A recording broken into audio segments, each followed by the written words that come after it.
You were saying that you would write a specific piece of thematic material for each general location, and that could carry through on a number of different shows. Right.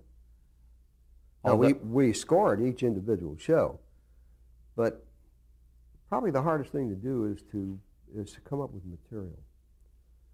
Let me put it to you this way. If I were a composer and a producer said to me, I want you to do a show for me. It's an hour show, adventure show. And we will average somewhere around 20 minutes of music an episode.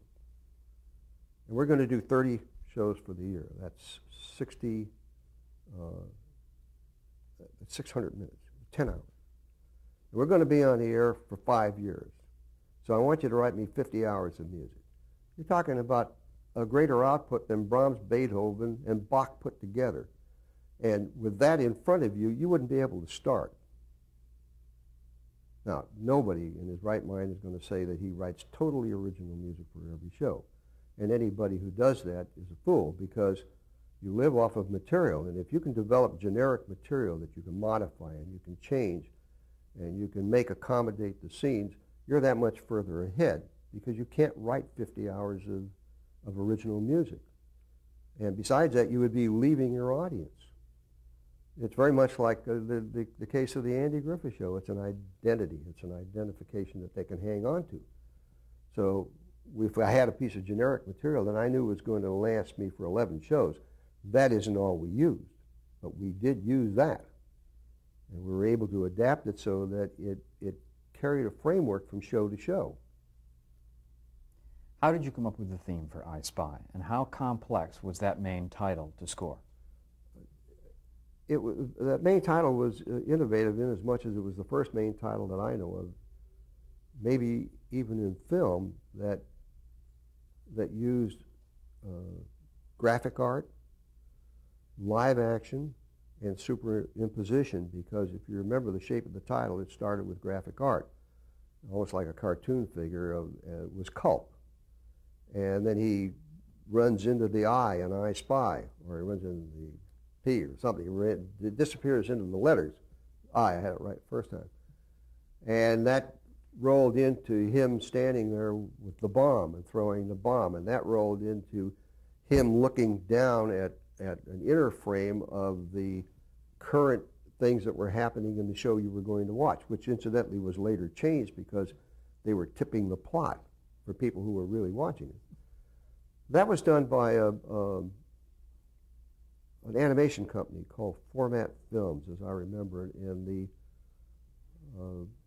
the designer of the graphic art and who designed the main title was a fellow by the name of Herb Klin. I think it was Klin. And I got a call from him, and he said, Earle, he said, give me a tempo that I can cut this to.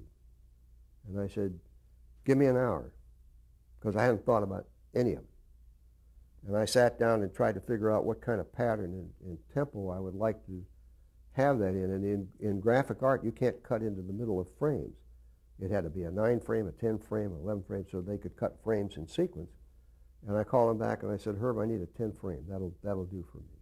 That was the tempo. That was the tempo that he was going to mount all of the graphic arts to, and all of the live action and everything else. He did it in 10-frame increments. Then that locked you into that specific... That locked me into the tempo. But that made it real easy, because in the first part of the theme I was able to stall around until he ran into the eye and you heard the gunshots, and that swept into the beginning of the theme, and I had it timed out to catch the bomb and all of that. Having a prefixed tempo, I worked on that theme before they ever shot it. So at least I had some idea of where I was going. I locked myself into it, but by the same token, it wound up being a great plus for me, because I didn't have to worry about matching something to picture.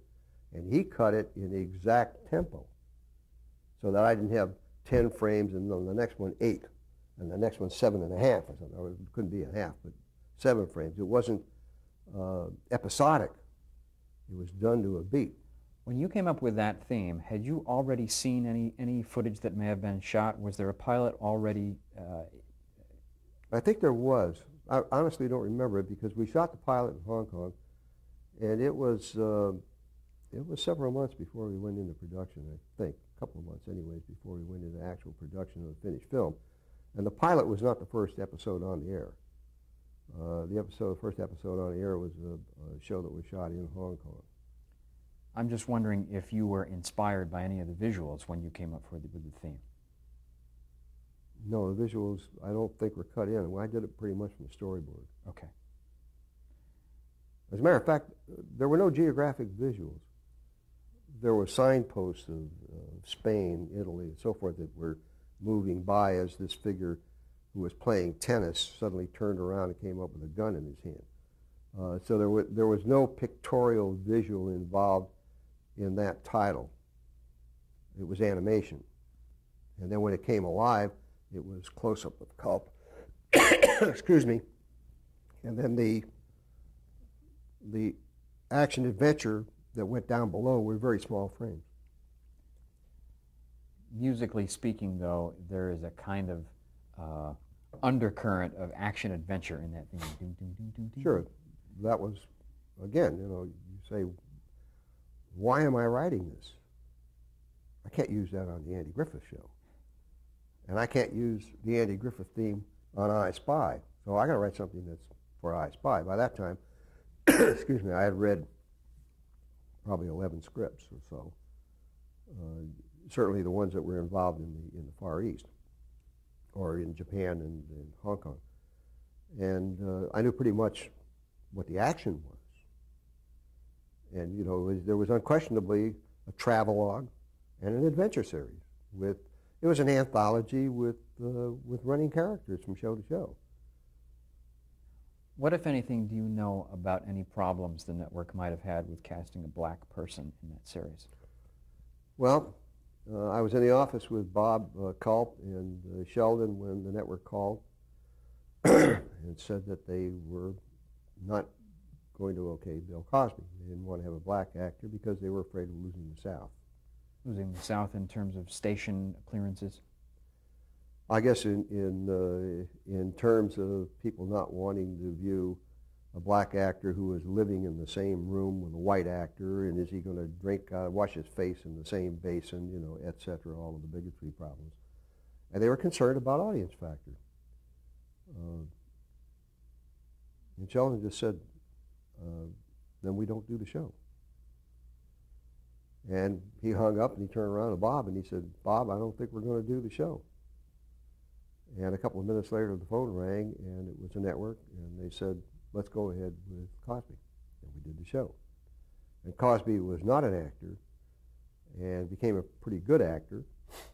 And the show really didn't happen. The relationship between the two of them didn't happen until the 12th show. It was 11 or 12. It was a show where Culp falls for a woman in Tokyo. It was a beautiful show, incidentally.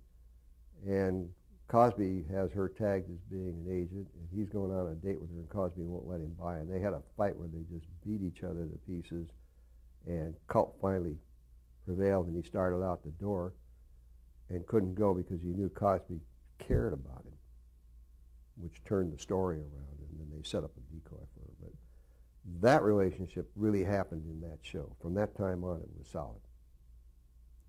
That's fascinating. Up until that point, Cosby was kind of a bit actor. Became a very good actor. I'm also curious about the amount of music in I Spy. My guess is that you may have been dealing a lot of times with film which had so-so sound or not very good sound or no sound, and maybe music also had to cover some sins of omission. Was there a lot of music in I Spy? I Spy was over a 20-minute average in a 47-minute show. We had shows that were not heavy, would be 12, 14 minutes of music, and we had one that was 37. I mean, that's like wall to wall. At the beginning, did you try to do them all, or did you always know you would need another composer? I did the pilot, and I did the first two that came in, and right then, first of all, I had other shows going on, and I knew that unless I did something which I'm not comfortable with doing, or maybe incapable of doing, which is to not pay attention to the product, I had to get somebody to help me. How did you make the choice? Well, Hugo was somebody that I had worked with and orchestrated for at 20th Century Fox. I had a lot of admiration for him. This is Hugo Friedhofer. Hugo Friedhofer. As a matter of fact, the first time I met him, I just come out of the service and I was working at Columbia Pictures on a Rita Hayworth picture called Cover Girl. I was doing some arrangements. And the music department used to have a table at a restaurant, which is now KTLA or KLPC or one of those stations. It was a restaurant called Billingsley's. And we'd go over and have lunch, and I had never met Hugo before, so it'd be George Dooning and Marlon Skiles and Hugo and a couple of cutters and myself. And the conversation would always come up with somebody saying something like, Hugo, did you ever hear of a guy by the name of Throckmorton Hepplewhite? And Hugo would say, yeah, Throckmorton Hepplewhite was an opera composer in 1593, and he wrote 3 operas that all had bad reviews, and he never was a success. Going back, I'd say to Dooning, what's the story with this guy? Is this a joke? And he'd say, no. He said, we go home at night, we look in the Grove's Dictionary, all 9 volumes of it or whatever, and we try to figure out something that he doesn't know, and we haven't gotten it yet. He had total recall of everything he'd ever heard, said, or read since he was 2. Literally. If you said to him, what a wonderful sound that is in the opening, the morning becomes Electra, or whatever, he'd take a piece of paper and he'd start with the flute part and he'd write the score, which was a hang-up. Because when he put 2 notes together, he knew where they came from. So when we were talking before and I said we'd have to pick up the pieces for Hugo, it wasn't that he was a slow starter, a slow writer. He could write. He just couldn't get himself to find something that wasn't too reminiscent of something that he remembered from before, which is a hang-up. He was a wonderful writer. Yet you hired him anyway, yes, despite this. Yeah, because first of all, he was available, and secondly, he had the quality, more so than I. He was really what I consider a major league composer. He had won an Academy Award for the Best Years of He Our won Lives. Best Years of Our Lives, yeah. Did Hugo alternate shows with you on He Ice Spy? alternated shows, yeah. We just did, I did one, he did the next. I conducted him. I broke him down with Hugo. And we did that for 3 years. Did you orchestrate your own material? Most of the times, we never even got to orchestrating. We would lay it out on 6-line sketch or 8-line sketch, whatever we needed, and we'd make a layout and hand it to copyists. On shows like the Boris Karloff episode of I Spy, mainly on the plains, that was a huge score, and we had a big orchestra. That I had Carl orchestrate behind me. But most of the time, you... We'd orchestrate our own. There wasn't time. This time, there wasn't time to spread it out on full paper. We didn't have that big an orchestra anyway. Spy was generally framed around a big band. How big? 8 brass, 5 woodwinds, 2 percussion, keyboard. Sometimes I'd have a keyboard synthesizer. Very rarely would I have a string section. And if I did, I used a big one. I was a packager. It was my money. If I wanted to spend it, I spent it. And so then most of the time it was less than 20 players, you'd say, on I Spy? yeah, I think 18 was our basic generic orchestra. I went to 30 on some sessions. I did one show, a very stylized show, where I constructed an orchestra, and I called my contractor, Wally Pop, and I said, I want 2 harps, 2 pianos, 10 percussion, 3 horns, and 3 basses. And there was this long silence, and he said, sure you do. That was the combination we used on it. It was a show called Home to Judgment. Why such an unusual combination? Because it was an unusual show. It was very, very stylized, as probably as stylized as anything we ever did on I Spy. Everything about it, it's hard to describe, but it was shot differently. The characters were stylized. The villains were stylized. It was an extreme show, and we gave it an extreme score. Talking about sort of exotic sounds for a second, I'm curious to know how any on-location source recordings, ethnic music recordings you may have done, fit into what you were doing on I Spy with a conventional scoring system back home? I used ethnic music, especially with Mexican music, where I could bring in a group and record them. I used it as background filler. Sometimes we saw musicians playing. In marketplaces, I would use background music, the stuff that we recorded. We had one episode in the Floating Gardens at Chapultepec where they shot Culp moving through these boats, and he wound up with the marimba orchestra playing marimba, and Cosby was chasing him because he had been infected with anthrax and didn't know it, and he had to get him before he died. They didn't do that with sound, and I had 7 visual orchestras going in and out of the sequence as well as long shots, and we built every one of those tracks by themselves to match each individual orchestra. It was ethnic. I mean, we used, I had researched enough of it to do it in the style of, and then we put all those, we had to pre-record, pre-dub all of those 7 tracks and change the perspective as they came in and out, and it worked like gangbusters. That was a couple of days' effort sitting at a moviola trying to figure out where we were headed. So wherever we could use ethnic music to keep that from happening, we would.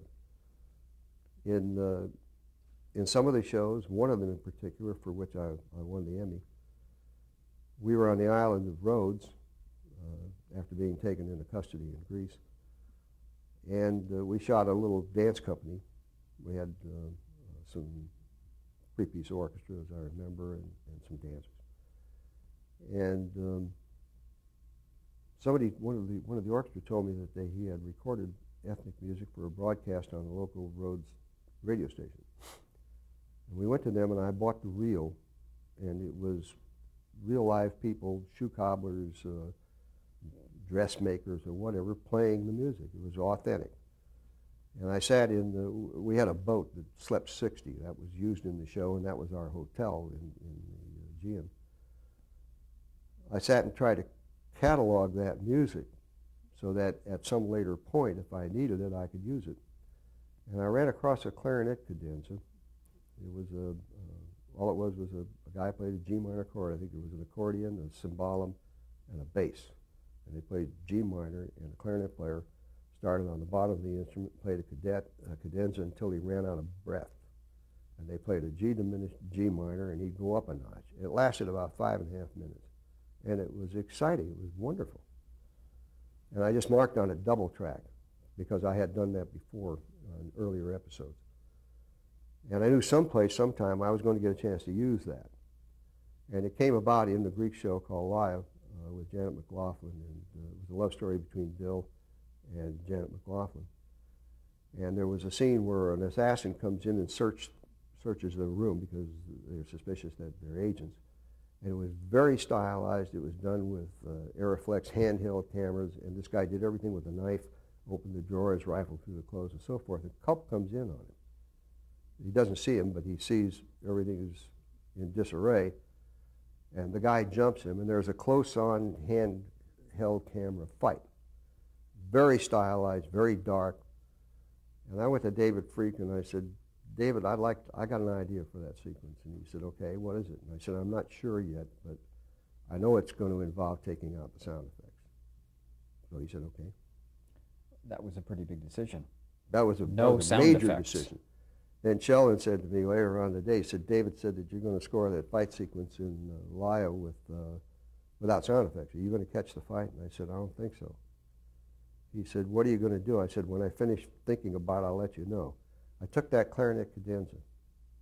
We brought it down on the stage. Kenny and I checked the pitch. It was about a quarter tone flat. We put it on a variable speed dummy and brought it up to speed. And I had 5 copies made of it. And we sat down in the moviola, and I cut each cadenza to fit that particular piece of action, and we gapped it out. We just cut the track, gapped it out so that the next one carried on, and the next one carried on, and so forth. And the sequence only lasted about 2.5 minutes, whereas the cadenza ran about 5. But this guy covered the range of the instrument to, at one point, he was just screaming. And I cut that to fit that sequence, and then I made a quarter-inch tape of it for myself, timed it, set down a click track and provided an orchestral accompaniment for it. When we recorded it, first of all, I would never have had the nerve to stay on a G pedal in the bass for 2.5 minutes. You know, you don't do that. While we were recording, I could see the guys in the orchestra figuring, you know, that I was ready for the funny farm because nothing really much was happening. And when they had a bar rest, they'd look at the screen and they'd see a fight going on. When we played it back with the clarinet cadenza, it blew everybody away. You know, and I could see Ronnie Lang saying to Ted Nash, "Did you do that?" He said, "No, I thought you did." "Who did that?" Finally, they said, "Who did that?" I said, "It's some guy in Rhodes. A guy who was a shoe cobbler playing a little painted C clarinet." It's a wonderfully effective scene. And along with a score and a song that I had written for it, pre-wrote because I had the script, and Gene Lease did the lyric called "Voice in the Wind," which was the tag of the show, that got me an Academy. And I think that particular film clip had a lot to do with it. Yeah. Although I think it was a good score. There was 26, 27 minutes of music. How often would you use actual recordings of ethnic music in the show? Did it happen very often? Or did you mostly write ethnic music designed to... I used ethnic music, especially in the Greek shows. I actually went into Athens and recorded George Amvitas, who was a bouzouki artist, had an orchestra. He wrote 4 songs for me that we used in 2 on-screen appearances, one on the island of Santorini where they had a band in the shot, and George and his group played it, and then in another episode of a Greek episode we had him on camera too. And then I had the ability to use that music, and I didn't use it as scoring, I used it as background. You walk through the Acropolis and you would hear this, or you would have scoring that would trail into it as they go into a marketplace or a restaurant, and it became kind of local music. When you wrote flavorful, exotic kinds of sounds, did you have to find unusual instruments in Hollywood where you were scoring, and was that difficult? Not often, John. Finding a bouzouki player in Hollywood who could read was a problem. And I had Alan Roos put a paperclip on his guitar or banjo and played it for some of the Japanese things that sounded like a sound. We faked some of it. Sometimes if we could find the player, we would hire them. And most of the times, I kept the flavor of the country, but still westernized it. How often did you actually travel with the company? I mean, you had so many shows to do, you couldn't possibly have traveled much. When the company was moving in the summertime, or in what ostensibly was the off-season, because they had to start a different cycle. Don't forget that we would be off-season. After we did the pilot, we would start, and if we had 6 or 7 shows bottled up in the can by the time the season started, that was a lot. With I Spy, we had to have at least 13 bottled up. So now they had to work backwards. So they were traveling, most of the other shows were off. If the location was a tough location, I didn't go. I went with them to Africa, and I went to Greece. I was gone 17 days on that trip and came back and went to work. We did 10 shows in Mexico, and we would always find 2 weeks when Lou and I would go down, fly down to Acapulco. It was tough duty. Somebody had to do it. And we would stay there for a couple of weeks and then come back. And you'd always find me chasing the mariachis around with a tequila in one hand or a beer and trying to figure out what the hell they were doing because nothing's on paper. Would you actually record some of these yourself? I did. I carried a Ewer recording, battery recorder with me. We had one instance in Marrakesh. There is a marketplace, the floor of which is about 5 times the size of the Coliseum. And the stores are underground warrens. And the night I got to Marrakesh, Sheldon said, "Nick, tomorrow," he said, "I want to show you a place you won't believe." So we went over there. And if you bought a bottle of beer, you could sit on the roof of this taverna and look out over this field, and there were snake charmers and storytellers and crowds, and you heard local Berber cymbal bands and all this exotic stuff. And I said to him, "That's great. When are we going to shoot it?" He said, "We shot it yesterday." "How?" "MOS, without sound." I said, "You got any money in your pocket?" He said, "Why?" I said, "We're going down." And I had the Ewer battery recorder with me, and I sat in the middle of all of those groups and recorded everything they knew. all over that whole place. And then I walked the warrens of stores with the battery recorder running. We matched everything that I recorded to picture because there was no way you could duplicate it. You had a band which consisted of 12 guys playing clapper cymbals and bass drums and stuff. I mean, you couldn't afford to do it. But everything that I recorded worked. And I recorded ambient sounds. The sound of Marrakesh, for example, is birds and high-pitched drums. And we were doing a show with Maurice Evans, and they needed some fill. And there wasn't enough clear dialogue for them to make a loop of fill. And I said to Jimmy Stewart, I said, Jimmy, I sent all that stuff back. It's in the library. And we had it, and we used it.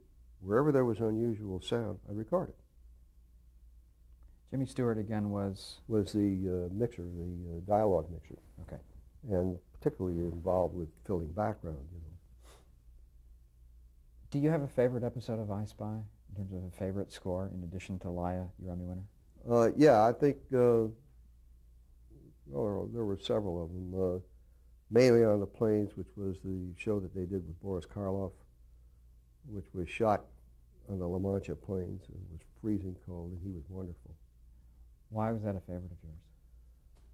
Well, first of all, the recording, a lot of the recording, the dialogue recording between he and Karloff in the beginning, Colton Karloff, was poor quality recording. And we used the music to cover some of it. And there were long, long sequences, which gave me an opportunity to introduce material and develop a couple of themes that I used throughout the show. And there was a tremendous amount of music in that one because it was a storyline of a professor of thermonuclear whatevers who was a nut on Don Juan Quixote. Is it Don Quixote? Don Quixote. And he had books of Don Quixote in every language. And they were taking him from, I've forgotten what city, to Madrid, and he began to relive Don Quixote, started tilting windmills and letting prisoners go. And it was a comedy, but it was a fun show to do. It was loaded with music, and I think it was a good score.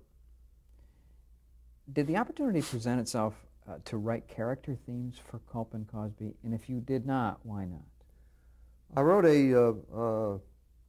theme called Hi-Yo Scotty, which was started out as being a theme for Cosby, who was more of a comic character, a comedy character, I should say, when it started. And then eventually I used it for the two of them. It became a particular favorite of mine for tags because the tags were mostly comedic. And we developed it into material for the show. Generally, I didn't do that because there were only two characters in the show that were consistent from show to show. It wasn't like a Griffith show, for example, where you knew Ronnie Howard was going to be there, Francis was going to be there, Andy was going to be there, Don Knotts was going to be there, and they were going to be there practically every show. I mean, not that other people didn't move in and out of the show and carry the weight, but the set characters were there week to week. That wasn't the case with Spy. Spy was Culp and Cosby, period.